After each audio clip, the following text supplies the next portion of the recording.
नमस्ते। कार्यक्रम सीधा कुरा जनतासँग हेर्नुको निमित्त टेलिभिजन सेटगाडी बसिरहनुभएका र इन्टरनेटको माध्यमबाट विश्वभर हामीलाई हेरेर बसिरहनुभएका सम्पूर्ण आदरणीय दर्शक महानुभावहरूलाई म रवि लामिछाने हार्दिक स्वागत तथा अभिवादन टक्राउँछु। केही दिन अगाडि समाचार आयो कि राष्ट्रपति कार्यालयले आफ्नो विविध शीर्षकहरूको खर्च कटाएर कोरोना कोषका लागि 9 करोड 50 लाख उपलब्ध गराउने भयो। त्यसपछि समाचार सचिएर आयो कि विभिन्न शीर्षकमा विनियोजित रकम मध्ये 9 करोड 50 लाख चाहिँ सञ्चित कोषमा फिर्ता गरिने भएको रहेछ। समाचारको प्रकृति फेरिए पनि हाम्रो चिन्ता चाहिँ फेरिएन। 9 करोड रुपैयाँ फिर्ता भएपछि यो देशको राष्ट्रपति कार्यालय वा राष्ट्रपतिज्यूलाई खर्चले त आपत पर्ने भयो। 9 करोड भनेको त निकै ठुलो रकम हो जस्तो लाग्छ। खोज्दै जाँदा थाहा भयो कि 9 करोडले देशको राष्ट्रपति कार्यालयलाई केही फरक नपर्ने रहेछ। चालु वर्षको राष्ट्रपति कार्यालयको खर्चको बजेट त 25 करोड भन्दा बढी नै रहेछ। कोरोना भाइरसका कारण विशेष परिस्थिति उत्पन्न भएकाले विभिन्न विनियोजित बजेट मध्येबाट 9 करोड 50 लाख सरकारकै कोषमा जम्मा हुने व्यवस्था गरिएको भनेपछि यही बुझौँ कि राष्ट्रपतिबाट आएको 9 करोड 50 लाख सरकारले कोरोना कोषमा लगे हुन्छ। कोरोनाका कारण भनेपछि अन्यत्र खर्च गर्न मिल्ने कुरा पनि भएन। कुरा यसो रहेछ, राष्ट्रपतिज्यूले चढ्दै आएका गाडीहरू पुराना भएका रहेछन् अनि उहिल्यै 2 वर्ष अगाडि किनेको इलेक्ट्रिक कारले नभएर अर्को ठुलो भनौँ वा थप सुविधा सम्पन्न इलेक्ट्रिक कार किन्ने प्लान क्यान्सल गरिएछ। अनि राष्ट्रपति कार्यालयका सचिव र सहसचिवज्यूहरूको गाडी पनि पुरानो भएकोले उहाँहरू लगायतका लागि जम्मा 5 वटा इलेक्ट्रिक कार खरिद गर्ने प्रक्रिया रोकेर साथै कम्प्युटर ल्यापटप मिटिङ हल निर्माण लगायतका काम रोकेर त्यसबाट बचेको पैसा राष्ट्रपति कार्यालयले सरकारलाई दिएको रहेछ। यो गरिब मुलुकले सर्वहाराको प्रतिनिधित्व गरेर आएका नेताहरूलाई विभिन्न पदमा पाल्नु पर्दा निकै ठुलो मूल्य चुकाउनु परेको देखिन्छ, जुन नेपालको इकोनोमीको भोल्युमलाई पटक्कै सुहाउँदैन। एक्स्ट्रा खर्च नै 8-9 करोड भएपछि विशिष्टहरूको लागि यो देशको कति बजेट त्यसै खर्च हुन्छ होला। कुरा एक व्यक्तिको होइन, कुरा एक संस्थाको हो र यो मौकामा यस्ता फजुल खर्च कटाउन मद्दत होस् भन्नका लागि यो विषयको उठान गरेको छु। कुरा महामहिम विद्यादेवी भण्डारीज्यूको होइन, कुरा राष्ट्रपतिको हो, जहाँ यो देशका जनताका छोराछोरी आसीन हुन्छन्। राजाका छोराछोरी राजा हुँदा निर्दलीय पञ्चायती व्यवस्थामा समेत राजालाई ठाडै चुनौती दिन सक्ने जननेता आदरणीय मदन भण्डारीले समेत राजाको खर्च र राष्ट्रपति भएमा राष्ट्रपतिको खर्चको परिकल्पना 30 वर्ष पहिले गर्नुभएको थियो। यो सुन्नुहोस् र हेर्नुहोस्। राजालाई यो परम्परावादी खालको एउटा अभिजात्य वर्गलाई र त्यो अभिजात्य शैलीलाई कायम राख्दाखेरि मुलुकले अलि बढ्ता खर्च बेहोर्नु पर्ला। जस्तो माधव कमेडीले यहाँ बताएर जानुभयो कि राजाको 4 लाख तलब भन्ने कुरा चाहिँ राखियो। अहिले हाललाई राजाले 4 लाख तलब खाएर दरबारमा नारायण हिटीमा राज गरिरहन्, त्यही बसिरहन्, तर मुलुकको शासन प्रणालीले मुलुकको भाग्य निर्माण गर्ने काम जनताको हातमा दिइयोस्, हाम्रो हातमा दिइयोस्, नेपाली जनताको हातमा दिइयोस्। यसो गर्दा यसो भन्न सकिन्छ कि यहाँले आफ्नो घरमा हात्ती पाल्नुभयो भने धेरै घाँस, धेरै भुस, धेरै त्यस्तो उसलाई फिडिङ चाहिन्छ, तर एउटा बोको पाल्नुभयो भने त्यो बोकालाई थोरै घाँसले पुग्ने थियो। यस अर्थमा एउटा निर्वाचित राष्ट्रपति हुने हो भने उसले 15,000 20,000 वा केही त्यस्तै प्रधानमन्त्रीको बराबरी तलबमा काम चल्थ्यो होला, तर यो सामन्ती अभिजात्य शैलीमा बाँचेको दरबारलाई अहिले त्यति खर्चले पुग्नेवाला छैन। अब भन्नुहोला, हामी बोका पालिरहेका छौँ कि हात्ती? व्यक्तिमा नजानुस्। आज उहाँकै धर्मपत्नी राष्ट्रपति हुनुहुन्छ, हिजो कोही व्यक्ति थिए, भोलि फेरि अर्कै हुन्छन्। व्यक्तिमा नजाउँ। वास्तविकता यो हुन सक्छ कि आज राष्ट्रपति कार्यालयले खर्च गर्न नसकेको रकम सरकारको खातामा फिर्ता भएको हो। देशको राष्ट्रपति साइकलमा, स्कुटीमा, पब्लिक बसमा जानुपर्छ भनेको होइन, तर यति धेरै खर्च पनि नदिउँ कि खर्च गर्ने ठाउँ नै पनि नहोस्। हामी सबै यही परिवेशका मानिस हौँ। भाग्यले साथ दिएर कोही मन्त्री, प्रधानमन्त्री, राष्ट्रपति भइयो होला, तर मुस्किलले म्याक्सिमम प्रगति भए एउटा सानो गाडीसम्म किन्ने हैसियत त हुन्थ्यो होला नि, होइन? गरिबीलाई चिर्दै आएका सङ्घर्षशील राजनीतिज्ञहरूको लागि त त्यो पनि मुस्किल हुन्छ। देशको परिस्थिति, जनताको अवस्थालाई बुझेर सारा सुविधा, गाडीका ताती, कर्मचारीको लस्कर, काम गर्नेको हुल यो देशको कुनै पनि नेतालाई सुहाउँदैन। सुविधा सरकारले दिने हो, आफैले मागेको होइन भन्ने तर्क पनि अब चाहिँ काम लाग्दैन है। यो मौकामा यो विषय यसकारण उठान गरेको हुँ कि सरकारले अब सारा फजुल खर्च, हाम्रो हैसियतभन्दा बढीको खर्च कोरोनाकै बहानामा भए पनि कटौती गर्न सुरु गरोस्। पहिला यो देश र देशवासीलाई सुख देऊ, त्यसपछि मात्र आफूले सुख भोग गरेको सुहाउँछ, पच्छ। देशमा विपद पर्यो भने 2 फ्वाक चिउरा, दालमोट र त्रिपाल बाहेक जनतालाई दिन सक्ने हैसियत छैन भने देशका उच्च पदस्थहरूको जीवन चाहिँ राजा महाराजालाई पनि माफ गर्ने खालको हुनु भएन। बस यो कसैको विरोध गरिएको होइन, मुलुकको अवस्था हेरेर मात्र खर्च गरियोस् भनेर गरिएको अनुरोध हो। अलिकति आम जनताले बुझ्ने भाषा प्रयोग गर्ने गरेकाले विरोध गरे जस्तो सुनियो पनि होला।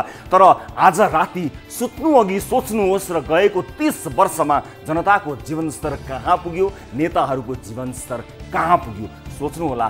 बिरलै नेताहरू बाँकी होलान् जसका भाइ, छोरा, साला, साली, भान्जा, भतिज, भतिजी ठुलो हाइड्रो पावर, मेडिकल कलेज, निजी स्कुल, बैंक, ठेक्का पट्टामा लगानी नभएको होस्। संसारको यो 8औं आश्चर्य होइन, यो मुलुकको सबैभन्दा ठुलो अभिभावकीय संस्था त राष्ट्रपति कार्यालय हो। राष्ट्र प्रमुख राष्ट्रपति ज्यू नै हो। आफ्नो तलब दिएर खर्च हुन नसकेको वा खर्च नगरेर पनि फरक नपर्ने 9.5 करोड दिएर सायद राष्ट्रपति ज्यू यो देशको मद्दत गर्ने ट्राई गर्दै हुनुहुन्छ, जुन अत्यन्त राम्रो कुरा हो। अब त्यस्तो टेम्पोररी ट्राई भन्दा पनि पर्मानेन्ट ट्राई गरिदिनुहोस्। बेकारका खर्च स्वरूपका करोडौं रकम 1, 2, 3 चाहिँदैनन्। विपद पर्दा आफ्नो 2-4 महिनाको तलब दिनै पर्दैन। फजुल खर्च सदाका लागि काटिदिए हुन्छ। कोरोना आक्रान्तमा यो कदम कोसे ढुङ्गो हुनेछ। अनावश्यक कर्मचारी, गाडी घोडा, सेवा सुविधा यो राष्ट्रको ढुकुटीबाट वर्षौनी करोडौं एक्स्ट्रा जाँदो रहेछ। राजा नभएको देशमा राष्ट्रपतिलाई त्यत्रो पैसा चाहिँदैन, कुनै हालतमा चाहिँदैन। एक कार्यकालको हिसाबमा यो फजुल खर्चले दुर्गम गाउँमा लगभग 10-15 वटा जति त सामुदायिक अस्पताल बन्ने रहेछन्। यो कुनै ठुलो आँट होइन। कि त जनताको जीवन हेरी जननेताले सुविधा त्याग्ने साहस गर्नुपर्छ, कि त बेला बेलामा हुने यस्ता आलोचनाहरू पचाउने साहस गर्नुपर्छ। आउनुहोस् सुरु गरौँ जनताको चासो, गुनासो र प्रश्न सहितको विशेष कार्यक्रम सीधा कुरा जनतासँग।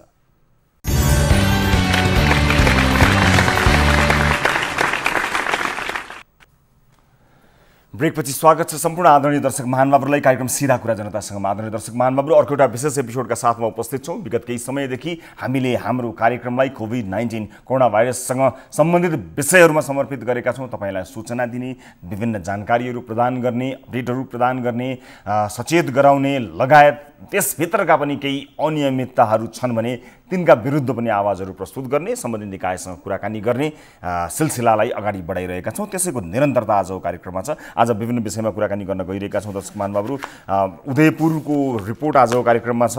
उदयपुरमा विशेष गरेर 12 जनामा शुक्रबार कोरोना संक्रमण पुष्टि भइसकेपछि एक किसिमको त्रासको वातावरण सृजना भएको छ। त्यहाँको अवस्थाबारे तपाईँलाई थप जानकारी पनि दिन्छौँ एक रिपोर्ट मार्फत। त्यसै गरी अहिले सबैभन्दा बढी चर्चाको विषय रहेको डाक्टर शेरबहादुर पुनका विषयमा कुराकानी भइरहेको छ। एक विज्ञ डाक्टरलाई स्वास्थ्य मन्त्रालयले कारबाही गरेको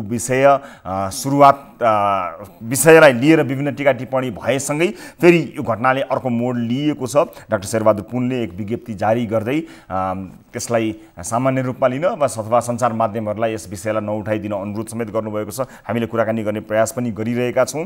तर त्यस विषयलाई लिएर सर्वत्र चासो भएसँगै यस विषयमा पनि केही रिपोर्ट आजको कार्यक्रममा केही कुराहरू हामी भन्न गइरहेका छौँ। गत कार्यक्रमको एउटा अपडेट छ। एउटा पुरानो भेन्टिलेटर आएको विषयलाई लिएर हामीले कञ्चनपुरको महाकाली अस्पतालको त्यहाँ खरिद गरिएको भेन्टिलेटरको विषयको रिपोर्ट प्रस्तुत गरेका थियौँ र कुराकानीका क्रममा त्यो स्याम्पल मात्र आएको भनिएको थियो। तर अब भने त्यो स्याम्पल आएको हो अथवा होइन भन्दा पनि अब त्यो सामान फिर्ता नजाने र अब नयाँ टेन्डर मार्फत जाने निर्णय भएसँगै यसबारेको अपडेट पनि आजको कार्यक्रममा छ। र लकडाउनमा टेन्डर भएको अर्को एउटा रिपोर्ट पनि हामीसँग आज उपलब्ध भएको छ। त्यसबारेमा कुराकानी गर्नेछौँ। त्यो सँगसँगै भर्खरै कोरोना सङ्क्रमणबाट स्वास्थ्य लाभ गरेर त्यो आफ्नो सङ्क्रमण नेगेटिभ आएसँगै घर फर्किएका एक युवासँग हामी कुराकानी गर्नेछौँ, भिडियो कल मार्फत कुराकानी गर्नेछौँ। उहाँको परिचय उहाँले नै दिनुहुनेछ। तपाईँले थाहा पाइसक्नु भएको विषय हो। यस विषयलाई पनि आजको कार्यक्रममा समावेश गरेका छौँ, लगायतका अन्य थुप्रै विषयहरू छन्।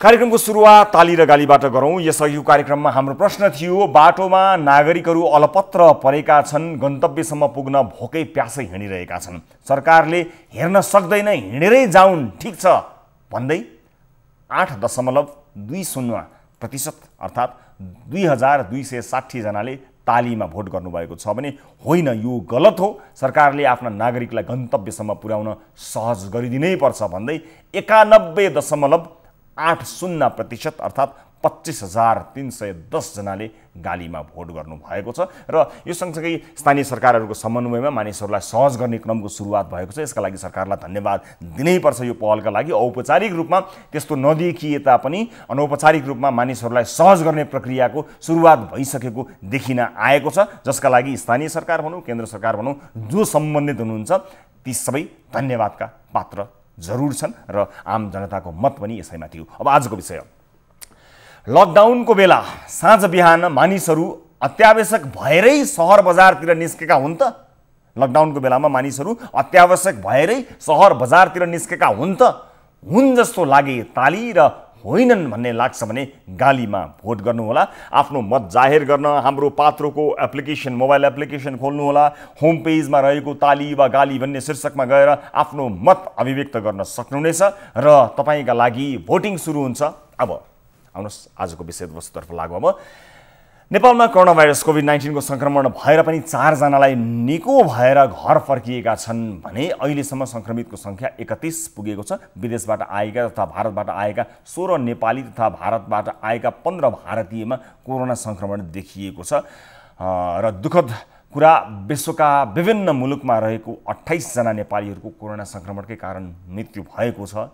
गैर आवासीय नेपाली सङ्घ एनआरएनका अनुसार विश्वमा 1100 नेपालीहरूमा कोरोना संक्रमण भएको छ।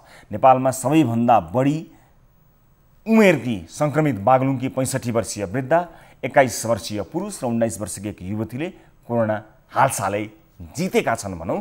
अहिले 3 जना घर फर्किसकेका छन्। उनीहरूको कोरोनासँग लड्दाको अनुभव समेटिएको एउटा रिपोर्ट यहाँहरू समक्ष हामी प्रस्तुत गर्छौँ र त्यसपछि हामी सेती प्रादेशिक अस्पतालमा बसेर कोरोना संक्रमणबाट भर्खरै मुक्ति पाएका र त्यो सङ्घर्षबाट मुक्ति पाएका पुरुषसँग, व्यक्तिसँग कुराकानी गर्नेछौँ। सबभन्दा पहिला यी समग्र विषयहरू समेटिएको यो रिपोर्ट हेर्नुहोस्।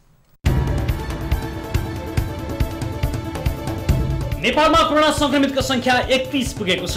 उदयपुरमा 12, चितवनमा 2 जना र मोरङमा 1 जनामा कोभिड-19 को संक्रमण देखिएसँगै नेपालमा संक्रमितको संख्या 31 पुगेको हो। उदयपुरमा शुक्रबार रिपोर्ट पोजिटिभ आएका 12 जना भारतीय नागरिक हुन्। उनीहरू उदयपुरको झुल्के मस्जिदमा भेटिएका थिए। सुरुमा र्यापिड टेस्टमा सबैको रिपोर्ट नेगेटिभ आएको थियो। पछि कोशी अस्पतालमा गरेको परीक्षणमा 8 जनामा पोजिटिभ देखिएको थियो भने टेकु स्थित जनस्वास्थ्य प्रयोगशालामा गरेको परीक्षणमा 12 जनामा नै कोरोना संक्रमण भएको पुष्टि भएको हो। सोही दिन चितवनमा पनि 2 जनामा संक्रमण देखिएको थियो। बेलायतबाट कतार एयरवेज मार्फत नेपाल आएका 63 वर्षीय आमा र 27 वर्षीय छोरामा कोरोना पोजिटिभ देखिएको हो र शनिबार उदयपुरको 1 जनामा कोरोना पोजिटिभ देखिएसँगै नेपालमा संक्रमितको संख्या 31 पुगेको हो।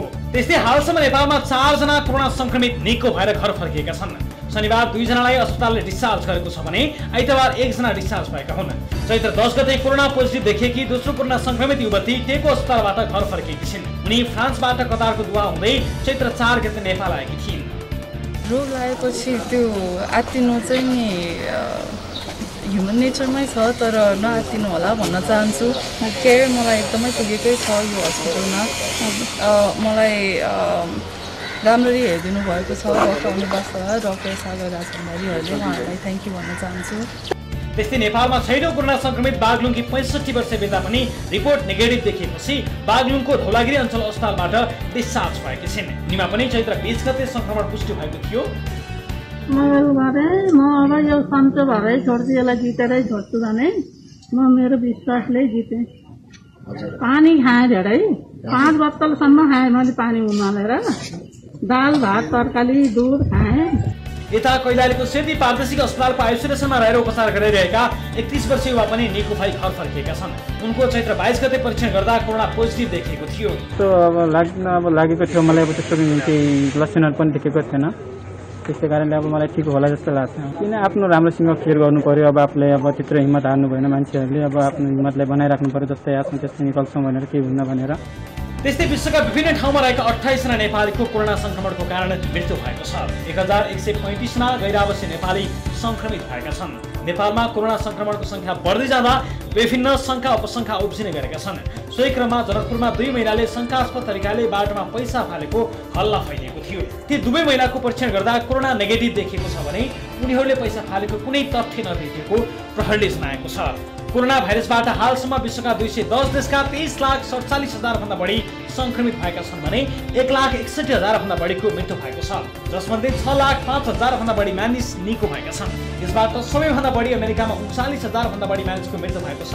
त्यस्तै स्पेनमा 20,453, इटालीमा 20,453, फ्रान्समा 19,323 जनाको मृत्यु भएको छ। दर्शक महानुभावहरू, हामीसँग यतिखेर 16 दिनसम्म सेती प्रादेशिक अस्पतालमा बसेर कोरोना संक्रमणबाट मुक्त हुन गरेको सङ्घर्ष सुनाउनको निमित्त टेलिफोन सम्पर्कमा हुनुहुन्छ।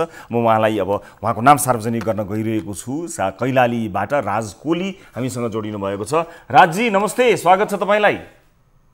नमस्ते, बधाई पनि छ तपाईँलाई। एकदमै तपाईँले कोरोना संक्रमणको भनौँ अब तपाईँको रिजल्ट नेगेटिभ आएको छ, तपाईँले जित्नु भएको छ भनौँ। तपाईँले यो सङ्घर्षमा तपाईँले निकै सङ्घर्ष गर्नुभयो र तपाईँले जित्नु पनि भएको छ। तपाईँलाई म बधाई पनि दिन चाहन्छु सब परिवारलाई। राजी, अब एउटा कुरा बताउनु होला, यो बिचको समय कस्तो भयो तपाईँलाई, अथवा कसरी तपाईँले बिताउनु भयो, के गर्नुभयो, के खानुभयो? धेरै मानिसहरू यस बारेमा जान्न इच्छुक हुनुहुन्छ। विभिन्न ठाउँमा तपाईँले बताउनु भएको छ, एकपटक बताउनुहोस् न, कसरी बिताउनु भयो तपाईँले समय, के खानुभयो? के खानु, अब त्यस्तै त्यही अब फ्रुटहरू आउँथे, खाना आउँथे, सादै दाल रोटी भाजीहरू। हजुर, त्यस्तै थियो। अब दिनभरि नै के गर्नु, अब त्यो मोबाइल चलाउँदै बस्दै, अब कसैसँग साथीहरूसित कुरा गर्दै, पिक्चरहरू हेर्दै त्यत्तिकै बस्ने। हजुर, अनि तपाईँ कुन ठाउँबाट आउनुभएको थियो पहिला? टिटवाला, मुम्बईबाट आउनुभएको थियो। अनि तपाईँसँग आएका सबै साथीभाइहरू कहाँ तपाईँले भेट्नुभएको थियो? नेपाल आएपछि कसलाई भेट्नुभएको थियो? त्यो सबै विवरण तपाईँले बताइदिनु भयो नि तपाईँले?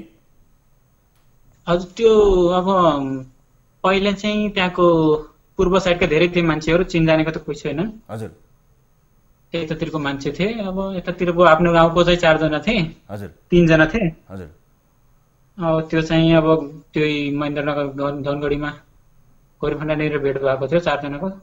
अनि मुम्बईमा तपाईँ बस्दाखेरि मुम्बईमा को हुनुहुन्थ्यो तपाईँसँग त्यतिखेर? नेपालीहरू नै थिए कि त्यहाँ बस्दा, अथवा भारतीयहरू थिए कि तपाईँको साथमा तपाईँसँग काम गर्ने, तपाईँसँग सँगै बस्ने को थिए?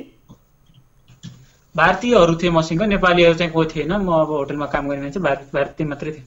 अनि तपाईँको सम्पर्क जस्ट मेरो जानकारी मात्र लिन खोजेको। त्यहाँ अनि तपाईँले बताउनु भयो मलाई यस्तो भयो काम गर्ने ठाउँमा, त्यहाँ अब त्यहाँ काम गर्ने तपाईँको होटलका अरू स्टाफ मेम्बरहरू होलान्, कोही होलान्, तपाईँले खबर गर्नुभयो कि गर्नु भएन त्यसरी उहाँलाई काम गर्ने ठाउँमा? उनीहरूलाई पनि मैले गरेको थिएँ गर्न त। अब तिनीहरूको नम्बर थिएन, अब जहाँ जसको नम्बर छ साथीहरूको, तिनीहरूलाई भनेको थिएँ। तिनीहरू गाउँमा गइसकेका छन्, अब गाउँतिर गए तिनीहरू सबै, होटल बन्द भएको भन्ने लाग्थ्यो थिएँ। अब गाउँ होटलमा पनि त्यस्तो कसैको त्यस्तो केही थिएन। अब बाहिरको मान्छे पनि कोही आउँथेन, अब गाउँखेडा जस्तो ठाउँ हो त्यो।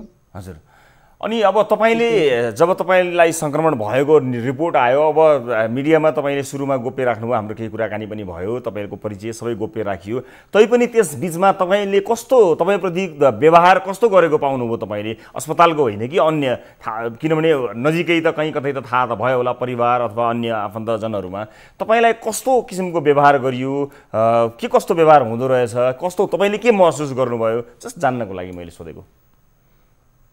गाउँघरमा चाहिँ अब धेरै नै अब यताउता अब गाउँघरको मान्छेलाई पनि, हाम्रो जो टोलको मान्छेलाई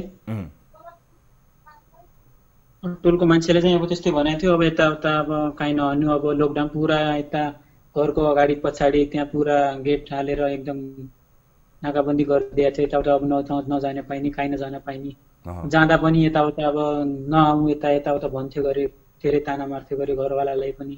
अब हाम्रो छिमेकीहरूलाई पनि धेरै गर्थ्यो गरे बाहिर त्यसको टाइमको मान्छेलाई।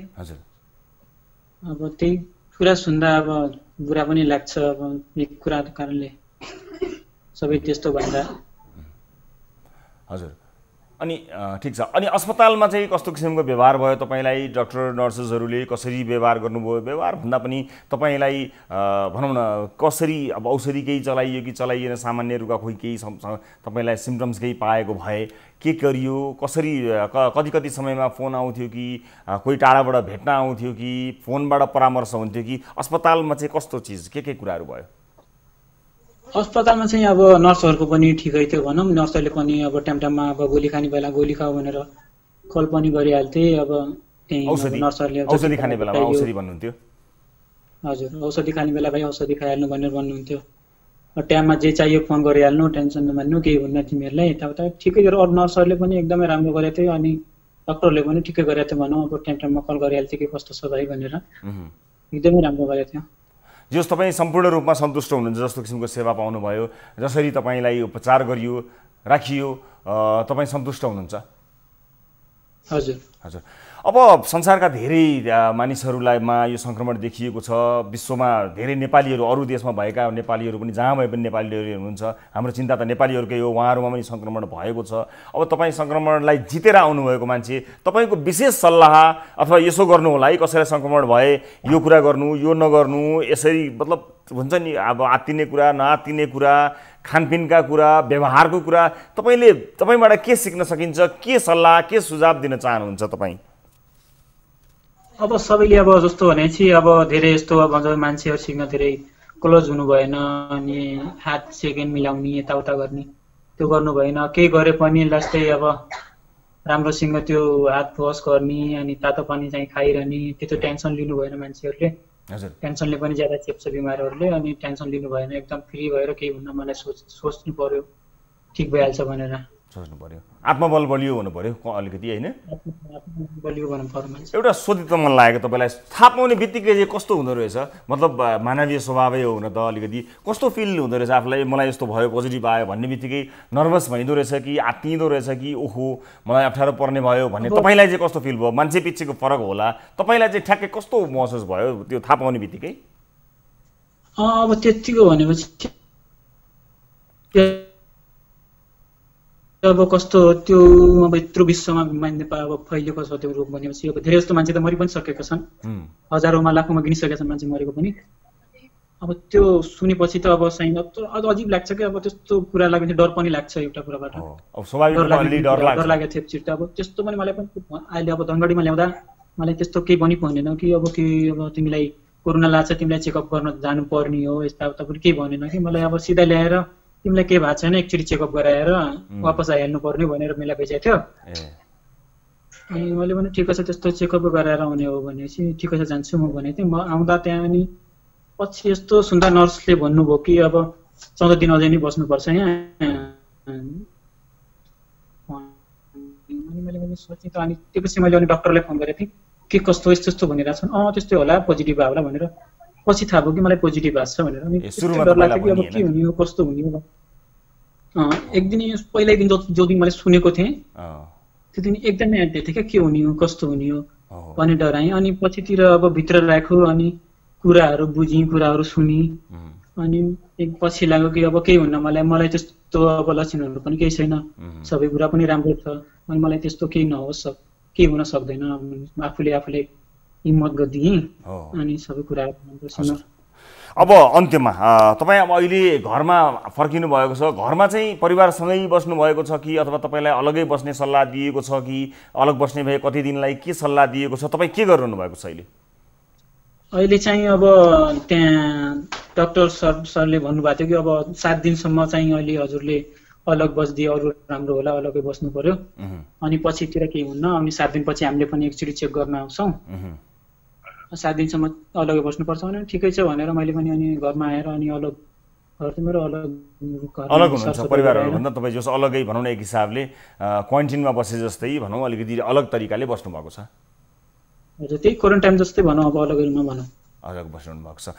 हस् राजी, धेरै धेरै धन्यवाद। तपाईँले हामीलाई समय दिनुभयो र तपाईँलाई बधाई पनि छ। तपाईँले यो सङ्क्रमणलाई जित्नु भएको छ तपाईँको रिपोर्ट आएअनुसार, र अझै पनि सावधानी अपनाउनुपर्छ भन्ने तपाईँलाई डाक्टरले दिनुभएको सुझाव अनुसार कृपया सावधानी पनि अपनाउँदै गर्नुहोला। र यी तपाईँले बताउनुभएका कुराहरू धेरै काम लाग्ने कुराहरू तपाईँले बताउनु भएको छ। तपाईँको स्वास्थ्य लाभ भइ नै सकेको छ। अझै धेरै पूर्ण रूपमा तपाईँ स्वस्थ हुनुहोस्, हाम्रो तर्फबाट धेरै धेरै शुभकामना छ। यस्तो अवस्थामा पनि हाम्रो लागि समय छुट्याइदिनु भयो, म तपाईँलाई धेरै धेरै धन्यवाद दिन चाहन्छु। र फेरि पनि हामी पछि पूर्ण रूपमा आज तपाईँको सबै भनौँ न फेरि पनि टेस्ट होला, त्यसपछि पनि समय मिल्यो भने तपाईँको अनुभव साट्नका लागि सम्पर्क गर्नेछौँ। तपाईँलाई धेरै धन्यवाद छ। दर्शक महानुभावहरू, हामीले अहिले भर्खरै कोरोना सङ्क्रमणको रिपोर्ट नेगेटिभ आएर आफ्नो घरमा स्वास्थ्य लाभ गरिरहनु भएका राज कोहलीसँग कुराकानी गऱ्यौँ र 16 दिनसम्म सेती प्रादेशिक अस्पतालमा बसेर सङ्क्रमणसँग उहाँ जुधिरहनु भएको थियो। दरिलो आत्मविश्वासको जरुरत पर्दछ भन्ने कुरा उहाँले पनि बताउनुभयो। 65 वर्षीय आमाले पनि बताउनुभयो। हामीले उहाँसँग अस्पतालमा रहँदा पनि कुराकानी गरेका थियौँ हामीले, र आज उहाँले परिचयसहित यहाँ आउनुभयो। त्यतिखेर हामीलाई उहाँले वाचा पनि गर्नुभएको थियो, यो सङ्क्रमणलाई जितेपछि म परिचयसहित आउनेछु भनेर बताउनु भएको थियो, जसअनुसार उहाँ आउनुभएको छ। र आशा गर्दछु यो कुराकानीले पक्कै पनि तपाईँलाई कहीँ न कहीँ काम लाग्ने जानकारीहरू प्रदान गर्यो होला। अब भने म आजको अर्को विषयतर्फ दर्शकहरू लिएर जान चाहन्छु। उदयपुरको एक मस्जिदमा बसिरहेका 12 जनामा शुक्रबार कोरोना सङ्क्रमण रहेको पुष्टि भयो। यही मस्जिदबाट विराटनगर लगिएका थप 1 जनामा पनि शनिबार कोरोना पुष्टि भएको समेत थियो। केही दिन पहिले नै त्यहाँ पुगेका उनीहरूलाई प्रशासनले खोजेरै कोरोना टेस्ट गरेको थियो। चरणबद्ध टेस्ट गर्दा पोजिटिभ देखिएपछि अहिले उनीहरूलाई विराटनगर स्थित कोरोना विशेष अस्पतालमा उपचारका लागि राखिएको छ, उपचार भइरहेको छ। तर उदयपुरमा भने एकैपटक यति ठुलो सङ्ख्यामा सङ्क्रमित देखिँदा स्थानीयहरू त्रसित छन्। मस्जिदमा बसेका उनीहरू टोल छिमेक तथा सार्वजनिक स्थानमा डुल्ने खाने भएकाले उक्त क्षेत्रका स्थानीय कोरोनाको सन्तासमा अझै पनि छन्। उदयपुरको त्रियुगा भुल्केमा पुगेर टिभी जर्नलिस्ट अभिमन्यु लामिछानेले तयार पारेको यो स्थलगत रिपोर्ट हेर्नुहोस्।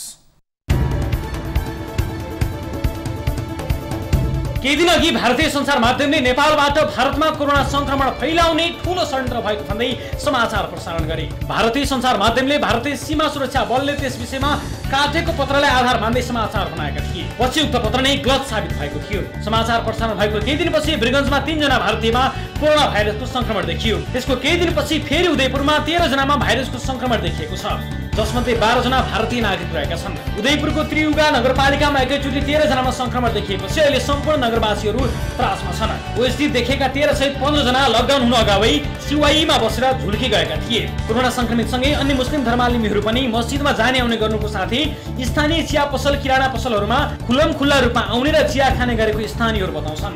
हामी त यहाँ तर्सित छौँ कि यो हाम्रो स्थानीय निकाय र यो जिल्ला प्रशासन कार्यालयको गल्तीले गर्दाखेरि हामीले 11 गते हामीले थाहा पाएर 12 गते प्रशासनलाई ल्याएर जिम्मा लगायौँ। अनि यो चाहिँ केही होइन भनेर ती राखेर यो ठुलो भुल गरिदियो प्रशासनले।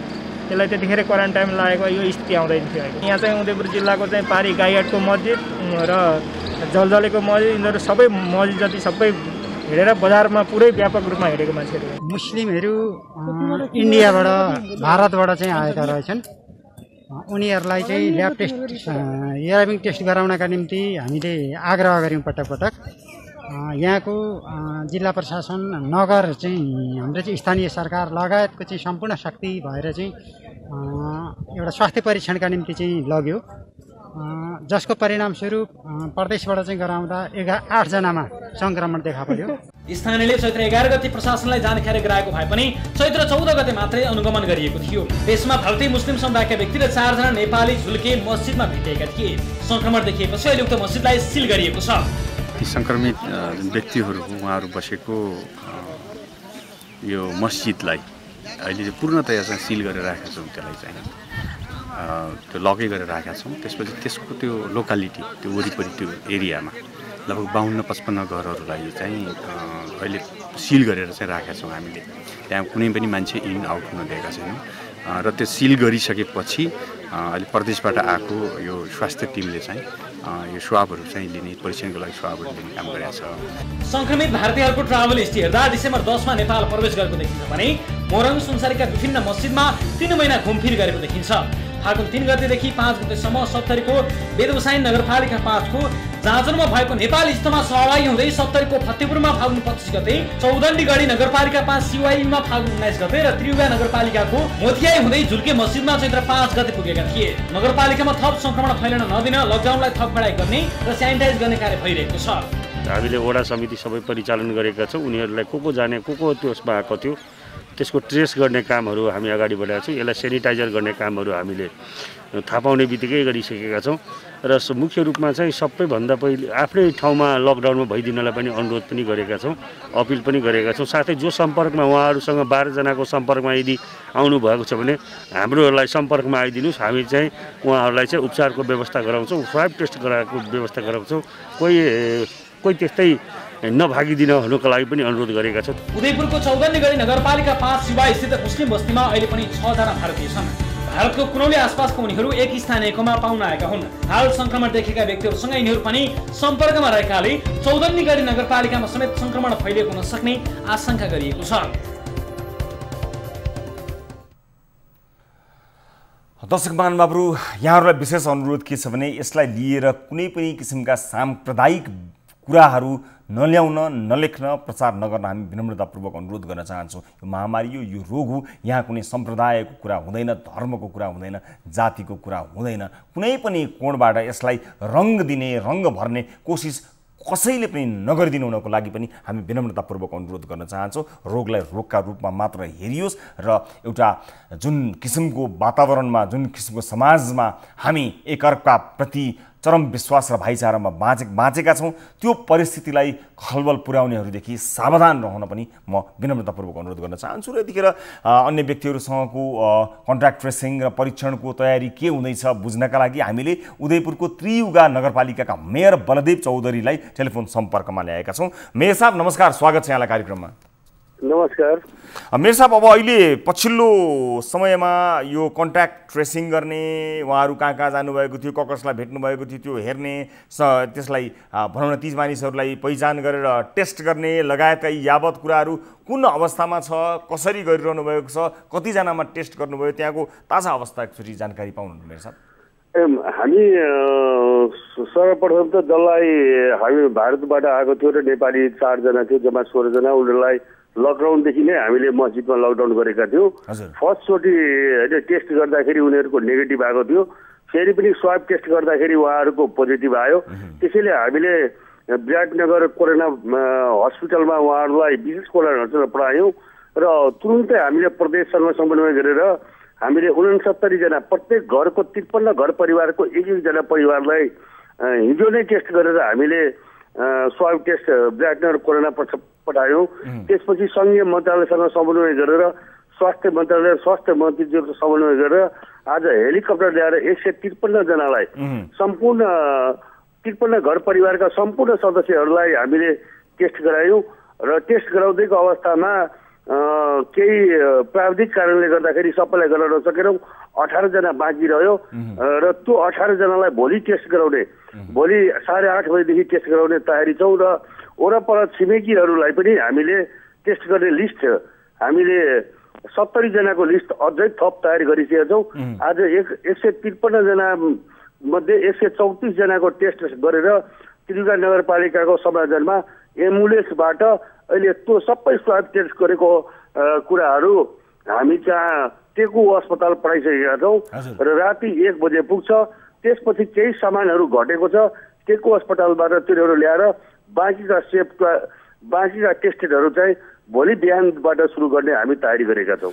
अब एउटा कुरा चाहिँ त्यहाँ भएका जति पनि मानिसहरू जो लुकिरहेका थिए उनीहरू के प्रयोजनले लुके, डराएर लुके अथवा कुनै गलत नियत थियो कि अथवा के थियो? लुकेको यो गलत प्रचार भयो। हामीले के भन्यो भने नि उनीहरूले धर्म प्रचार गर्दै आउँदाको अवस्थामा जतिखेर 11 गते लकडाउन भयो हामी सबै वडालाई एलर्ट गरायौँ र एलर्ट गरेको क्रममा वडा नम्बर 3 मा भारतीयबाट आएको छ भनेर जानकारी आउने बित्तिकै पुलिस प्रशासन र त्रियुगा नगरपालिकाको टिम गएर त्यो मस्जिदलाई सिल गरियो र उनीहरू 16 जनालाई नै त्यहीँको त्यही लकडाउनदेखि लिएर अहिले विराटनगर नपठाउनेसम्म हामीले मस्जिदमा नै लक गरेर राख्यौँ। मतलब कुनै उहाँहरूको एउटा भनौँ न गलत उद्देश्य लिएर आएर जसरी प्रचारबाजी भएको छ नि अब यसरी फैलाउन हिँडेको हो कि अथवा जुन भनौँ न अनुसन्धानको विषय बन्न सक्छ होइन। हामीले जुन दिनदेखि जानकारी पायौँ उहाँहरूलाई क्वारेन्टाइनमा लान खोज्यौँ, तर मुस्लिम समुदायहरूले उहाँहरू के छ भन्दाखेरि स्वस्थ हुनुहुन्छ होइन, त्यसैले हामी यही नै लकडाउन गर्छौँ भनेर भन्नुभयो। त्यसपछि उनीहरूको मन छ यिनीहरूको अब पछि बुझ्दै गर्दाखेरि थाहा हुन्छ, तर हामीले थाहा पाउने बित्तिकै उनीहरूलाई विराटनगर नपठाउन्जेलसम्म लकमै राख्यौँ र त्यसलाई निगरानीमै राख्यौँ र सुरुमा टेस्ट गर्दाखेरि नेगेटिभ देखियो, पछि टेस्ट गर्दाखेरि के भयो भन्दाखेरि पोजिटिभ देखियो। 12 जनालाई सुरुमा पोजिटिभ देखियो, फेरि पनि विराटनगरमा लगेर गरेपछि 1 जना प्लस गरेर गर्दाखेरि 13 जनाको हामी अहिले पोजिटिभ देखिएको छ। त्यसमध्ये 1 जना नेपाली रहेको छ। हजुर, अब त्यहाँ भएका जो भनौँ न वरपर रहेका टोल छिमेकमा रहेका धेरै मानिसहरूले धेरै चिन्ता र चासो व्यक्त गर्नुभएको छ। त्यहाँ रहनुभएका जति पनि वासीहरू हुनुहुन्छ उहाँहरूलाई कसरी आश्वस्त गराउन चाहनुहुन्छ एउटा एक मेयरको? हामी के भनिरहेको छौँ भने सेनिटाइजर छर्ने काम गरिरहेका छौँ। अहिले भनेको युद्ध कसरी जित्न सकिन्छ भन्दाखेरि बाहिर लडाइँमा लडेर पनि जित्न सकिन्छ। नेपालीहरूले गोर्खालीहरूले एउटा वीरता प्रदान पनि गरेको छ बाहिर लडेर भने। यो लडाइँ भनेको गोर्खालीहरू नेपालीहरू यति पनि लड्नु कि घरमा बसेर पनि युद्ध जित्न सकिन्छ भनेर, यो महामारीको युद्ध घरमा बसेर जित्न सकिन्छ भनेर हामी सचेत गराएका छौँ। 80% रोगहरू यो अहिलेको कोरोना भाइरसलाई के छ भन्दाखेरि हामीले सरकारले दिएको नियम, स्वास्थ्य मन्त्रालयले दिएको नियम पालना गर्यो भने 80% रोगहरू त्यो के छ भन्दाखेरि आपसे आप बसेर के गर्छ भन्दाखेरि नियन्त्रण हुन सक्छ, स्वस्थ हुन सक्छ। त्यस कारणले गर्दाखेरि हामी सबै नगरवासीहरूलाई त्यसमा गरेर विशेष वडा नम्बर 3 का भुल्के समुदायहरूलाई घरमै बस्न अनुरोध गरेका छौँ। तपाईँहरू स्वस्थ रहनुहोस्, कोरोनाले कुनै पनि रोग लाग्न सक्दैन र यो नियम पालन गर्नुभयो भने युद्ध जित्न सकिन्छ। घरमै बसेर युद्ध जित्नु गरेका छौँ र त्रिपुरा नगरपालिका, प्रदेश सरकार र सङ्घीय सरकारबाट तपाईँहरूलाई उपचारको क्रममा कुनै पनि कसर बाँकी राख्ने छैन भनेर त्यो कुरा पनि आश्वासन गराएको छौँ। मैले प्रदेश मन्त्री, मुख्यमन्त्री र सङ्घीय मन्त्रीलाई पनि यो कुरा जानकारी गराएको छु। त्यो किसिमको निर्देशन मैले लिइरहेको छु। म एउटा केन्द्रीय कमिटीको हैसियतले नेपाल कम्युनिस्ट पार्टीको केन्द्रीय कमिटी, त्यसपछि रुलिङ पार्टी उदयपुर इन्चार्ज भएको नाताले पनि म केन्द्रीय कमिटीमा र सङ्घीय सरकारलाई पनि र प्रदेश सरकारलाई पनि यो कुराको जानकारी गराएको छु र सहयोग गर्नको लागि हामी पत्रचार पनि गरिसकेको छु। म आश्वस्त छु त्रिपुरा नगरपालिकाले यो उनीहरूको नगरवासीको र उदयपुर जिल्लाको हकितको लागि र उनीहरूको उपचारको लागि कुनै पनि कसर बाँकी राख्दैन। हस्, ठिक छ मेयर साहब, धेरै धेरै धन्यवाद समय र जानकारीका लागि। र तपाईँले भने जस्तै रहोस्, किनभने स्थानीयहरूमा एक किसिमको त्रासको वातावरण भएको हिसाबले हामीले यस विषयलाई प्राथमिकताका साथ प्रस्तुत गरी तपाईँको राय र आम जनजीवनको प्रश्नलाई हामीले प्रतिनिधित्व गऱ्यौँ। म यहाँलाई फेरि पनि धन्यवाद दिन चाहन्छु। र आदरणीय दर्शक महानुभावहरू, यतिखेर एउटा ब्रेकको बेला भएको छ। ब्रेकपछि हामी अन्य विषय लिएर यहाँहरू समक्ष प्रस्तुत हुन्छौँ। विशेष गरेर डाक्टर शेरबहादुर पुनका विषयलाई लिएर दिनभर विभिन्न टीका टिप्पणीहरू चलिरहे। हामी त्यस विषयमा एउटा रिपोर्ट पनि प्रस्तुत गर्न गइरहेका छौँ, तर त्यो ब्रेकपछि र अन्य रिपोर्टहरू पनि बाँकी छन्। न्युज 24 टेलिभिजनमा तपाईँ हेरिरहनु भएको छ कार्यक्रम सिधा कुरा जनतासँग।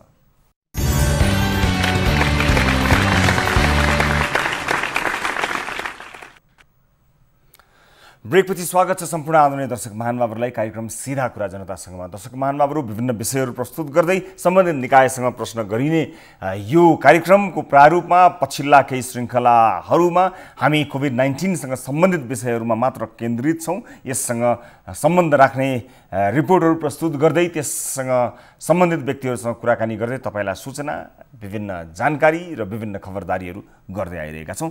र अब आजको अर्को विषयतर्फ लिएर जान चाहन्छु। शनिबार र आइतबार दिउँसोभर टेकु स्थित सुकराज ट्रपिकल तथा सरुवा रोग अस्पतालका प्रमुख मेडिकल अधिकृत डाक्टर शेरबहादुर पुनलाई स्वास्थ्य मन्त्रालयले पत्र काटेको विषयमा चर्चा भइरह्यो। सामाजिक सञ्जाल तथा कतिपय सञ्चार माध्यममा उनलाई सञ्चार माध्यममा अभिव्यक्ति दिएको मन्त्रालयको फोन नउठाएको जस्ता कारणले स्पष्टीकरण सोधेका भन्ने तर्कहरू उठिरहेका थिए। तर शुक्रबार टेकु अस्पतालमा पत्र पुगे पनि पत्रमा के छ भन्ने कुरा न मन्त्रालयले खुलाएको थियो, न अस्पतालले खुलाएको थियो, न डाक्टर पुनले नै खुलाएका थिए। सोही पत्र अनुसार नै डाक्टर पुन आइतबार मन्त्रालय पुगे। उनी मन्त्रालय पुगेको केही क्षण स्वास्थ्य मन्त्रालयले टेकु अस्पताललाई काटेको पत्र र डाक्टर पुनको प्रेस विज्ञप्ति आयो, जहाँ यसअघि भनिएका सबै कुरा भन्दा ती कुराहरू फरक थिए। के थियो स्वास्थ्य मन्त्रालयले काटेको पत्रमा अनि डाक्टर पुन र स्वास्थ्य मन्त्रालयमा के छलफल भयो भन्ने विषयमा तयार पारिएको यो रिपोर्ट हेर्नुहोस्। कोरोना भाइरस कोभिड-19 का संक्रमित उपचारका लागि सरकारले मुख्य अस्पताल बनाएको टेकु स्थित शुक्राज सर्जिकल तथा सर्वरोग अस्पतालका प्रमुख मेडिकल अधिकृत डाक्टर शिरबहादुर पुनलाई स्वास्थ्य मन्त्रालयले पत्र काटेको विषयमा शुक्रबार र शनिबार दिनैभर सञ्चार माध्यम तथा सामाजिक सञ्जालमा चर्को बहस भयो। 18 वर्षदेखि यो अस्पतालमा कार्यरत डाक्टर पुनले सञ्चार माध्यममा कोरोना भाइरस तथा अन्य सर्वरोगका बारेमा सचेतनामूलक जानकारी प्रकाशन तथा प्रसारण गर्दै आएका थिए। कतिपयले सोही कारण मन्त्रालयका अधिकारीहरू डाक्टर पुनसँग रुष्ट भएकाले उनलाई स्पष्टीकरण सोधेको हुन सक्ने आशंका समेत राखिरहेका थिए। तर आइतबार अबेर सार्वजनिक भएको मन्त्रालयको पत्र र डाक्टर पुनको प्रेस विज्ञप्तिले भने घटना मोडिएको छ।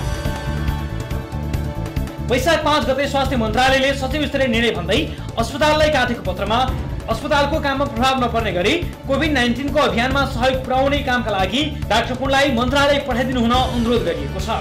सोही पत्र अनुसार डाक्टर पुन आइतबार मन्त्रालय पुगेका थिए। मन्त्रालयमा स्वास्थ्य मन्त्री भानुभक्त ढकालसँगको छलफलपछि डाक्टर पुनले सञ्चार माध्यममा आएको समाचारका विषयमा ध्यानाकर्षण भएको भन्दै आफू मन्त्रालयमा उपस्थित भएर सम्बन्धित अधिकारीसँग सम्पर्क गरिसकेको बताउँदै मन्त्री र मन्त्रालयलाई जोडेर अनर्गल प्रचार नगर्न अनुरोध गरे। अस्पतालको काममा बाधा नपर्ने गरी कोभिड-19 मा मन्त्रालयले सञ्चालन गरेको अभियानमा सहयोग पुर्याउने कामका लागि मन्त्रालयमा उपस्थित हुने भन्ने व्यवहार भएकोले आजको मितिमा मन्त्रालयमा उपस्थित भई सम्बन्धित अधिकारीहरूसँग सम्पर्क गरेको छु।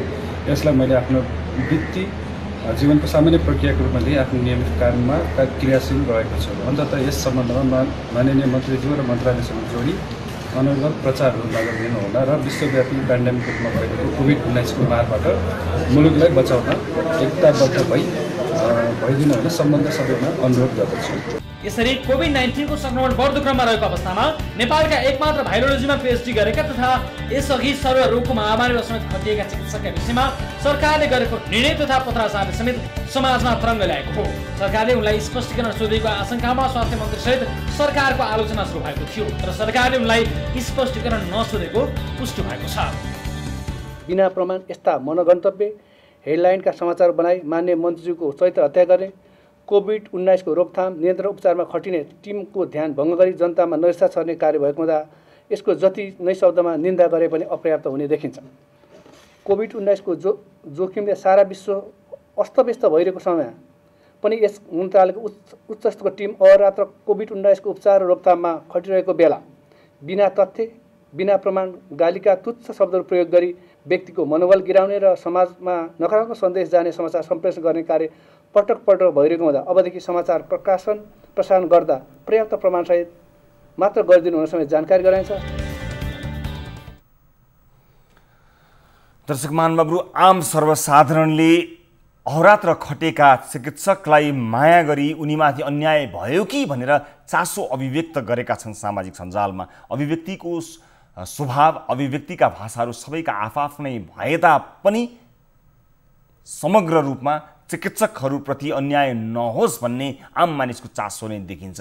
यस अर्थमा काटिएको पत्र पनि ढिला सार्वजनिक हुने र त्यससँगै अर्को कुनै पत्र पनि थियो कि अथवा त्यसलाई मोडिएको हो कि भन्ने आशंका अभिव्यक्त गर्नु सामान्य कुरा हो। त्यसकारणले यी खबरदारीहरूले पक्कै पनि सरकारलाई गलत मार्गमा जानबाट रोक्नलाई मद्दत गर्छन् भन्ने हामीलाई लाग्दछ। आगे सरकारको मर्जी भनौँ अथवा सरकारले यसलाई कसरी लिन्छ, सम्बन्धित निकायले यसलाई कसरी लिन्छ त्यो बेग्लै कुरा होला। तर आम सञ्चार माध्यम र आम दर्शक महानुभावहरूको चासो भनेको यस्तो अवस्थामा फ्रन्ट लाइनमा खटिएका त्यसमाथि पनि विज्ञ चिकित्सकहरूमाथि अन्याय नहोस्, उहाँहरूमाथि अन्याय हुनु भनेको यो रोगका लागि लड्नका लागि ताकतहरू गुमाउनु हो भन्ने नै रहेको छ। यसलाई हामी स्पष्ट पार्न चाहन्छौँ र यतिखेर हामीले डाक्टर पुनसँग कुराकानी गर्ने कोसिस त गरेका थियौँ, तर अहिले उहाँसँग कुराकानी सफल हुन सकेन। अरू कुनै मौकामा उहाँसँग कुराकानी गर्ने कोसिस हामी पक्कै पनि गर्नेछौँ। टेलिफोन लाइनमा कोही दर्शक आफ्नो समस्यासहित आउनुभएको छ, म उहाँलाई स्वागत गर्दछु। नमस्ते, कहाँबाट को बोल्दै हुनुहुन्छ?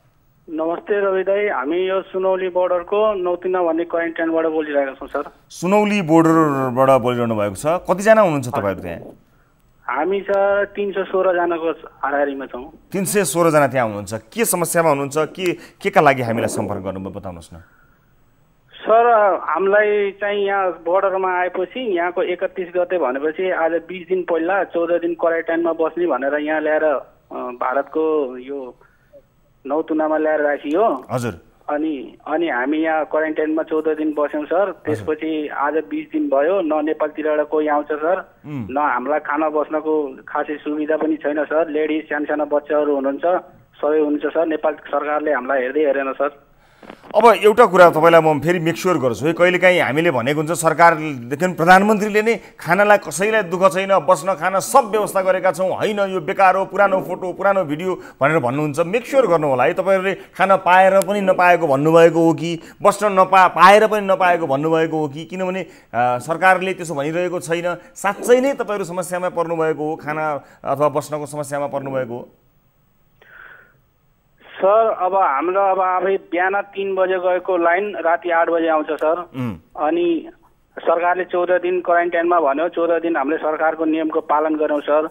त्यसपछि हामी आज 20 दिन भयो, अहिले पनि हामीले जनप्रतिनिधिहरूसँग सम्पर्क गर्ने कोसिस गऱ्यौँ सर, कसैले सम्पर्क गर्दैन। अनि कति दिन बस्ने के गर्ने भन्ने पनि सम्पर्क हुँदैन सर।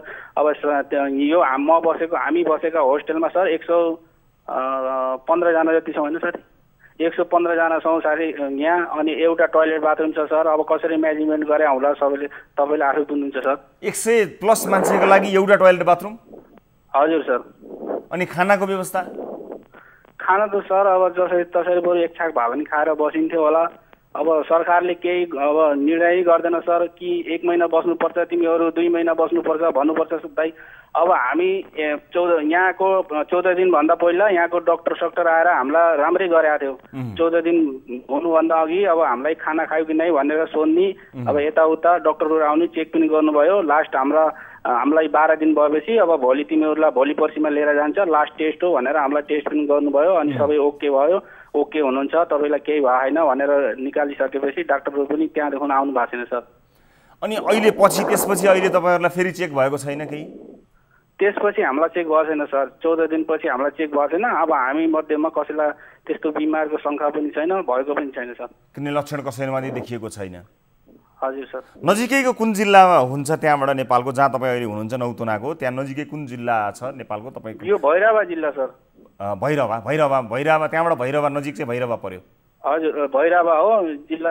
तपाईँले त्यहाँ सम्पर्क कसलाई गर्नुभयो? यस अगाडि कसलाई, कुन जनप्रतिनिधिलाई अथवा कसलाई? यस मध्येमा सर हाम्रो कलेजमा बस्ने मध्येमा सर हामी 113 जना जति झन्डै 315 मान्छेको सामना 115 जना अर्घाखाँचीका हुन्छ सर। अर्घाखाँचीका जनप्रतिनिधिसित प्रत्येक दिन कुरो हुँदाखेरि उहाँले सुन्नुहुन्न सर। अर्घाखाँचीका कोसित कुरा भयो तपाईँलाई याद छ नाम? हेलो हजुर, कोसित कुरा भएको याद छ तपाईँलाई अर्घाखाँचीको जनप्रतिनिधि? ठिकै छ, हामी यसबारेमा फलोअप गर्नेछौँ। तपाईँहरूले अहिले भर्खरै बताउनु भए अनुसार 316 जना बसिरहनु भएको छ, जसमध्ये 100 करिब उहाँहरूको 100+ नेपालीहरू जहाँ बसिरहनु भएको छ त्यहाँ खानाको राम्रो सुविधा भएको छैन, शौचालयको सुविधा छैन भनेर भनिरहनु भएको छ। र अर्घाखाँचीका जनप्रतिनिधिहरूका लागि हामी यो नम्बर पनि उपलब्ध गराइदिन्छौँ। यो कार्यक्रम दिनु सकिसकेपछि अथवा यस बिचमा हाम्रो साथीहरूले विभिन्न जनप्रतिनिधिहरूलाई बताइदिनु हुनेछ।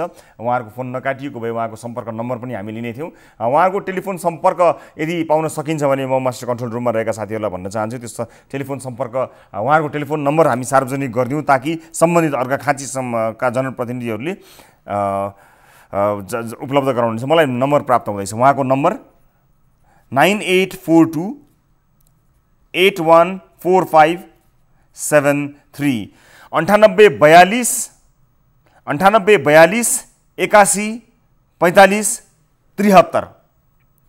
43 र उहाँको नाम सुबोध पोखरेल। अहिले भर्खरै जसले हामीलाई फोन गर्नुभयो उहाँ सुबोध पोखरेलजी हुनुहुन्थ्यो। उहाँ सुनौली बोर्डर नौतुनामा रहनुभएको छ। उहाँहरूलाई भनेको समयसम्म क्वारेन्टाइनमा बसिसक्नु भएको छ। अब कसैलाई केही लक्षण पनि देखिएको छैन, स्वास्थ्य जाँच गर्न कोही आएको छैन, एकदमै धेरै अप्ठ्यारो, केही महिला बालबालिकाहरू पनि त्यहाँ हुनुहुन्छ भन्नुभएको छ।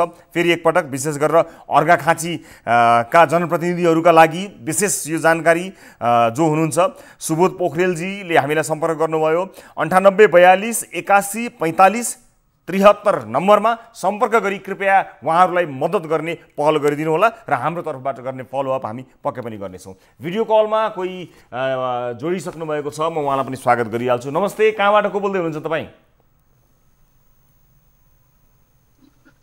हजुर नमस्ते। हजुर कहाँबाट को बोल्दै हुनुहुन्छ? हजुर म नमस्कार, म विनोद चापागाई काठमाडौँ ताराकेश्वर नगरपालिका वडा नम्बर 5 बाट बोलिरहेको छु सर। हजुर विनोदजी, के का लागि सम्पर्क गर्नुभयो, के समस्यामा हुनुहुन्छ बताउनु होला। म चाहिँ विगत 15 वर्षदेखि कोरियामा व्यवसाय गर्दै आइरहेको छु। अहिले खास कोरियादेखि नेपालमा आएर बसिरहनु भएका इपिएस सिस्टम मार्फत कोरिया जानुभएको र बिदाको सिलसिलामा नेपाल आउनुभएका साथीभाइहरू र कोरियामा अध्ययन गरेर बसिरहनु भएका विद्यार्थी साथीभाइहरू जो बिदाको सिलसिलामा आफ्नो जन्मभूमि नेपाल आइरहेको अवस्थामा उहाँ साथीहरू नेपालमा अहिले कोरोना भाइरसको कारणले गर्दा अन्तर्राष्ट्रिय विमानहरू सबै क्यान्सल भएर, फ्लाइटहरू क्यान्सल भएर रिटर्न जान नपाउनु भएको अवस्थामा यो कोरियन गभर्मेन्टले उहाँहरूको भिजा क्यान्सल जुन कम्पनीमा काम गरिरहनु भएको छ उहाँहरू त्यो कम्पनीले दिएको बिदाको अवधिभित्रमा तपाईँहरू रिटर्न नआए भिजा क्यान्सल हुन्छ भन्ने थ्रेट गरेर दिइरहेको र यहाँ अन्तर्राष्ट्रिय विमानस्थलबाट कुनै पनि फ्लाइटहरू नभएको कारणले उहाँहरू आफ्नो कर्मभूमिमा फर्किन सक्ने वातावरण नबनेको कारणले अहिले हामीसँग सम्पर्कमा आउनुभएको 800 देखि 1000 जना जति हुनुहुन्छ। विभिन्न व्यवसाय गरेर बस्नुभएका रेस्टुरेन्टदेखि विभिन्न व्यवसायमा आबद्ध व्यवसायीहरू 25 देखि 30 जनाको संख्यामा हुनुहुन्छ। विद्यार्थीहरू 100 को संख्यामा हुनुहुन्छ र काम रोजगारीको सिलसिलामा जानुभएको कम्पनी चेन्ज गर्ने कोरियाको नियम अनुसार कम्पनी चेन्ज गर्दाखेरि 3 महिनाको अवधि पाइन्छ। त्यो 3 महिनाको अवधिमा एकचोटि नेपाल गएर आउँछु भनेर आउनुभएका साथीहरू र कम्पनीबाट बिदा लिएर आउनुभएका साथीहरू चाहिँ 700-800 जना हुनुहुन्छ। उहाँहरूको ती मध्येमा कोरिया भित्रै रहिरहनु भएको जसको भिजा अवधि सकिएको छ उहाँहरूलाई कोरियन सरकारले चाहिँ यो अप्रिल 30 सम्म स्वत भिजा रिन्यू गरिदिएको छ। तर जो नेपालमा हुनुहुन्छ उहाँहरूको हकमा त्यो लागू नभएको कारणले गर्दा हालमा 400 देखि 500 जना जति नेपालीको रोजगारी गुम्ने अवस्था सिर्जना भइरहेको छ र यसको लागि कोरियामा रहनु भएको एनआरएन प्रतिनिधिहरू हाम्रो सुविधि एनआरएन कोरियाका अध्यक्ष कोरिया पर्यटन बोर्ड मानार्थ दूत केपी सिटौला विनोद कुँवर लगायत विभिन्न संसित लगायत विभिन्न संघ संस्थाबाट हाम्रो राजदूतावासमा पहल भएर ज्ञापन पत्रहरू पनि उहाँले बुझाइसक्नु भएको छ। तर हामीले पनि नेपालमा रहिरहेका मान्छेहरू हामी जो यो पीडित छौं हामीले नेपाल सरकारका विभिन्न मन्त्रीहरू हाम्रो ईश्वर पोखरेलजी श्रम मन्त्रीजी उहाँहरूलाई पनि हाम्रो समस्यालाई अवगत गराउँदा पनि उहाँले यो कुरालाई सिरियसली नलिनु भएको हामीले देखेर आज यो राष्ट्रिय मिडिया मार्फत म लगायत म जस्ता हजारौं नेपालीहरूको समस्यालाई नेपाल सरकारको कानसम्म पुर्याइदिने तपाईले सहयोग गर्नुहुन्छ कि भन्ने आशाले तपाईलाई यो कुरा विनोदजी एकदमै स्पष्ट राख्नुभयो तपाईले आफ्नो कुरा। म यहाँलाई धन्यवाद दिन्छु र हामी पहल पक्कै पनि गर्नेछौँ। यो कार्यक्रम र अहिले भर्खरै तपाईले राख्नुभएको यो कुरा यति स्पष्टसँग राखिसकेपछि के थाहा हुन्छ भने धेरै 2-3 हजारकै संख्या भन्दा बढी जस्तो लाग्छ मलाई। अहिले तपाईले विभिन्न विद्यार्थी भनौँ व्यवसाय गर्नुभएका र विभिन्न मानिसहरू धेरै मानिसहरूको समस्या यो देखिएको र तपाईले ज्ञापन पत्र पनि बुझाउनु भएको अवस्थालाई हेरेर हामी यसमा फलोअप पक्कै पनि गर्नेछौँ र तपाईहरूको र मेरो यो कुराकानीलाई हेरेर नै सम्बन्धित निकायले कुनै कदम चाल्न पनि अवश्य त्यो अपेक्षा पनि गरौँ। त्यस्तो पनि भएको छ केही समयमा। केही छुटेको केही भन्न चाहनुहुन्छ? हजुर जस्तै विभिन्न व्यवसायमा आबद्ध नेपाली साथीहरू जो रेस्टुरेन्ट व्यवसायमा काम गर्नको लागि उहाँले लगानी गरेर 50औं करोड रुपियाँ लगानी भएको छ। यहाँबाट 100औं नेपालीहरूले रोजगारी प्राप्त गर्नुभएको छ। उहाँहरूको रेस्टुरेन्ट व्यवसाय लगायत अरू व्यवसायहरूमा उहाँहरूको रोजगारी अब यो अवधि अप्रिलको 28 भित्रमा कोरिया रिटर्न नभएको खण्डमा इपिएसबाट आउने स्टुडेन्ट भिजामा आउने व्यवसायीहरू जसको भिजा अवधि सकिँदैछ उहाँहरू रिटर्न हुनु भएन भने व्यवसायको लगानी पनि डुब्ने अवस्थामा छ र सरकारले नेपाल सरकारले कूटनीतिक पहल गरेर हुन्छ कि यो अवधिमा इन्टरनेसनल फ्लाइटबाट एउटा चार्टर चार्टर फ्लाइट हामीले उडान गर्नको लागि सबै तयारी गरेका छौँ। हामीलाई यहाँदेखि कोरियासम्म जानलाई जाने अनुमति नेपाल सरकारले दिलाइदिनु पर्यो। चार्टर फ्लाइट रेडी छ, फ्लाइटको लागि चाहिँ रेडी भइसक्यो, एभ्रिथिङ हामीले रेडी गरिसकेका छौँ। हामीलाई उताबाट कोही लिएर आउनु परेन। यहाँ भएका मान्छेहरू जो 400-300-400 जनाले रोजगारी गुम्ने अवस्थामा हुनुहुन्छ उहाँहरूलाई कोरियासम्म कसरी सहज वातावरणमा यो अप्रिल महिनाभित्रै जाने। हस् विनोदजी, लगभग स्पष्ट भयो यो कुरा। म यहाँलाई यो जानकारीको लागि धन्यवाद दिन चाहन्छु। र दर्शकमान बाबु, भर्खरै विनोदजीले बताउनु भएअनुसार यो धेरै मानिसलाई समस्या पर्ने जस्तो देखिएको छ। यसमा परराष्ट्र मन्त्रालयको विशेष गरेर अझ श्रम मन्त्रालय पनि यसमा सहभागी हुन सक्ला। नागरिक उड्डयनका विभिन्न व्यक्तिहरू भनौँ, यसका विभिन्न निकायहरू समावेश हुन सक्लान्। यी सबै विषयहरू यो सुन्दा, उहाँको विषय सुन्दा यो साँच्चै नै एउटा संवेदनशील विषय छ। यदि धेरै मानिसहरूले रोजगारी गुमायो भने, अवसर गुमायो भने त्यसको प्रभाव साँच्चै नै अर्थतन्त्रमा पनि पर्न सक्ला, उहाँको घर परिवारमा पर्ने त स्वाभाविक नै भइहाल्छ। त्यस कारणले यसलाई गम्भीरतापूर्वक लिनेछ भन्ने कुरामा विश्वस्त हुन्छौँ र सम्भवतः आवश्यक परेमा आगामी कार्यक्रमका लागि यसको फलोअप रिपोर्ट पनि हामी तयार गर्नेछौँ, सम्बन्धित निकायलाई प्रश्न गर्नेछौँ। आज कुराकानी गर्न सकिएन, तर आगामी कार्यक्रमका लागि हामी कोसिस पक्कै पनि गर्नेछौँ। र अब आजको अर्को विषयतर्फ लिएर जान चाहन्छु। हामीले कार्यक्रममा कञ्चनपुरको महाकाली अस्पतालमा खरिद गरिएको भेन्टिलेटर पुरानो तथा खिया लागेको देखाएका थियौँ। विशेष गरी कोरोनाको सङ्क्रमण देखिएपछि हतारमा खरिद गरिएको करिब 54 लाख बराबरको आइसियुको सामग्री मध्ये भेन्टिलेटर पुरानो खिया लागेको तथा अपुरो भएको थियो।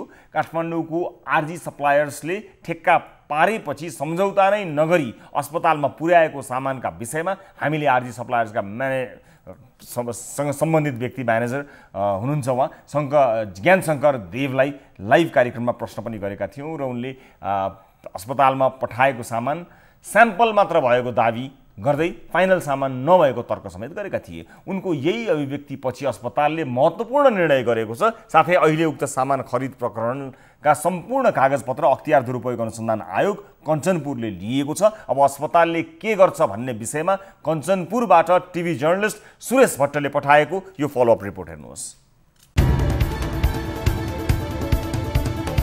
कञ्चनपुरमा कोरोना भाइरस संक्रमणसँग जुझ्न महाकाली अस्पतालले आइसियुका सामग्री पुराना तथा खिया लागेको खरिद गरेको विषयमा रिपोर्टिङ गरेका थियौँ। करिब 54 लाखको लागतमा काठमाडौँको आरजी सप्लायर्सले अस्पतालमा पुर्याएको भेन्टिलेटर सहितको सामानमा भेन्टिलेटर 2015 मै बनेको, डिस्प्ले र नो 4 भएको, अक्सिजन पाइप पुरानो र 4 रहेको, भेन्टिलेटरको टर्ली तथा व्हीलमा खिया लागेको, ब्याट्री ब्याकअप नभएको, तोकिए अनुसारका अन्य एसेसरिज तथा स्पेयर उपलब्ध नगराएको पाइएको थियो। यो विषयमा लाइभ कुरा गर्दै कम्पनीका म्यानेजर ज्ञान शङ्कर देवले अस्पताल र कम्पनी बीच अझै सम्झौता नभएको दावी गरे। साथै उनले उक्त सामग्री नै ठेक्का अनुसारको फाइनल सामग्री नभई स्याम्पलका रूपमा अस्पतालमा पुर्याइएको दावी गरे। यो सुन्नुहोस्। हाम्रो एउटा स्याम्पल मात्र सामान पठाएको, हामीले सामान दिनु भनेर पनि दिएको होइन, त्यो स्याम्पल हामीले सामान पठाएको त्यतिबेला पनि। स्याम्पल सामान यो डेलिभरी होइन, तपाईँको फाइनल डेलिभरी होइन? होइन, फाइनल डेलिभरी होइन। हाम्रो एग्रिमेन्टै भएको छैन। एग्रिमेन्ट नगरेर हामी फाइनल डेलिभरी दिने कुरो पनि भएन। हामीले फाइनल डेलिभरी दिएको होइन, हामीले एउटा स्याम्पल चाहिँ सामान पठाएको त्यहाँ। अब यस्तो फुल सेट स्याम्पल यसरी मतलब फुल सेट यसरी सेकेन्ड ह्यान्ड स्याम्पल पनि पठाउँछ र खै अब तपाईँलाई थाहा होला है यो कुरा। यो त बडो हास्यास्पद कुरा हो। एउटा युज भेन्टिलेटर नै स्याम्पल पठाइदिने भनेको त यो त बडो अनौठो कुरा बताउनु भयो तपाईँले। खैर हुन सक्ला त्यो त तपाईँ कुरो त होइन। त्यो अब घरको स्टक मैले पनि अब त्यसलाई एक्ज्याक्टली अब त्यो उसमा आफूले हेर्न पाएन। यो कुराकानीपछि महाकाली अस्पतालले अब स्याम्पलका रूपमा पुगेका सामान अस्पतालमै जफत गरी आवश्यक सामग्रीका लागि नयाँ खरिद प्रक्रिया सुरु गर्ने बताएको छ। हामीले बसेर छलफल गर्दा यसलाई अब हामी यहीँ राख्ने हो, राखिसक्यो भित्र। अब त्यसपछि हामी नयाँ टेन्डर आह्वान गर्छौँ। अब हामी तुरुन्त, किनभने यो अत्यन्त आवश्यकता हो। यस्तो मोडमा यो धोका दियो होइन, यो ठुलो धोका दिएको।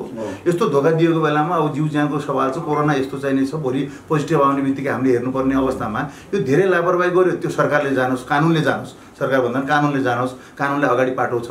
हाम्रो भने के हो भने हामी यसलाई चाहिँ अब रद्द गरेर, किनभने 2 पटक पनि खबर गर्दा नआइसकेपछि अब हाम्रो विकल्प भनेको अहिलेको माइनेट हामीले गरिसक्यौँ। अब मैले भनिसकेको छु त्यहाँ खरिदेकाईलाई तपाईँले तुरुन्तै यसलाई चाहिँ क्लोज गर्नुहोस् र नयाँ टेन्डर आह्वान गर्नुहोस्। सुदूरपश्चिम सरकारको सामाजिक विकास मन्त्रालयका इन्जिनियर हरेन्द्र चटौतले उपकरणको स्थलगत अनुगमन गरी आरजी सप्लायर्सले पठाएको सामानको कम गुणस्तर तथा पुरानो र पुरा सामान नभएको प्रतिवेदन दिएका थिए। समाचार प्रसारण भएसँगै अख्तियार दुरुपयोग अनुसन्धान आयोग कञ्चनपुरले सामान खरिद सम्बन्धी सम्पूर्ण कागजपत्र नियन्त्रणमा लिएर अनुसन्धान सुरु गरेको छ। दर्शक महानुभावहरू, हरेक अप्ठ्यारो परिस्थिति कसैका लागि कमाउने अवसर पनि बन्दो रहेछ। कसै न कसैको गडबडीले यस्तो परिस्थितिको सृजना भएको छ, तर यसलाई अख्तियारले हेरिरहेको छ। अब यहाँ कसले कहाँ गडबडी गर्यो भन्ने कुरा साँच्चै नै पत्ता लाग्ला, अब बाहिर आउला, त्यसको फलोअप हामी पक्कै पनि गर्नेछौँ। र अब नयाँ प्रक्रियाबाट टेन्डर हुने कुरा पनि बताइएको छ। र यसरी आएको स्याम्पल भनिएको यी भेन्टिलेटर यो युज्ड 2015 को यो भेन्टिलेटर भने अस्पतालले जफत गर्ने निर्णय पनि बताएको यहाँहरू समक्ष प्रस्तुत गऱ्यौँ। र यिनै यस्तै विषयहरू कार्यक्रममा प्रस्तुत गर्दै जाने क्रमलाई आजको लागि भने बिट मार्ने बेला आएको छ। हामी अर्को कार्यक्रममा थप विभिन्न रिपोर्टहरूसहित प्रस्तुत हुन्छौँ र अब आउने कार्यक्रमहरूमा हामी अन्य रिपोर्टहरूलाई पनि समावेश गराउने कोसिस गरिरहेका छौँ। त्यस कारणले तपाईँले आफ्ना समस्याहरू राख्दा अन्य किसिमका समस्याहरू पनि छन् भने पनि राख्न सक्नुहुनेछ। यो बिचमा धेरै अन्य समस्याहरूबाट पनि मानिसहरू पीडित भएको जानकारी हामीले आएसँगै हामीले कार्यक्रममा कोभिड-19लाई मात्र होइन अन्य समाजमा भएका विभिन्न गतिविधिहरू, विभिन्न विकृति विसङ्गति र मानिसले प्राप्त पाएका पीडाहरूलाई पनि समावेश गर्ने कोसिस कार्यक्रममा गर्ने विचार गरेका छौँ। हामीले जानकारी गराएका छौँ। कृपया त्यस्तो जानकारी पनि हामीलाई गराउनु होला। थप न्युजका लागि हाम्रो वेबसाइट www.news24nepal.com मा जानुहोला। साथै हामीलाई फेसबुक, ट्विटर र युट्युबमा पनि फलो गर्न सक्नुहुनेछ। हाम्रो पात्रोको मोबाइल एप्लिकेसनमा गई ताली वा गाली शीर्षकमा रहेको भोटिङ शीर्षकमा गई आफ्नो अमूल्य मत समेत राख्न सक्नुहुनेछ। कार्यक्रम सीधा कुरा जनतासँगको आजको श्रृङ्खलाबाट सम्पूर्ण युनिटका साथमा 10 औँला जोडेर नमस्ते, रवि लामिछानेको।